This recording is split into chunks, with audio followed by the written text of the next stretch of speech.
The laser engravings need to be cleaned to remove any marks left by the engraving process. White spirit, which is also known as mineral spirits or mineral turpentine or turpentine substitute, can be used. Alternatively, methylated spirits, which is also known as denatured alcohol or wood spirit or denatured rectified spirit, also works well. However, don't use nail varnish remover as it will also remove the white surface.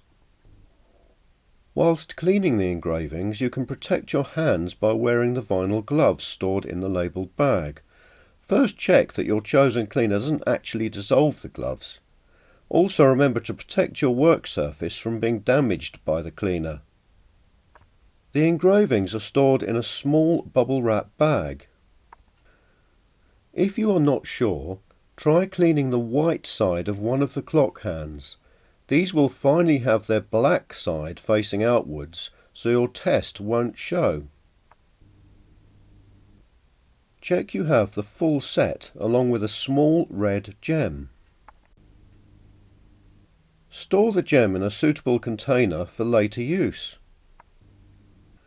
You can see some of the discolorization caused by the laser engraving. Put some of your chosen cleaner on a rag or tissue and start by cleaning the edges and back. Finally, clean the front.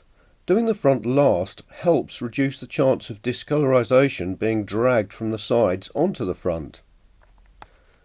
Lovely! Now repeat the process for the remaining parts. It's easier to clean the front of smaller parts by sitting them on some tissue or rag. Once cleaned, keep all of the parts in a suitable container. Well done!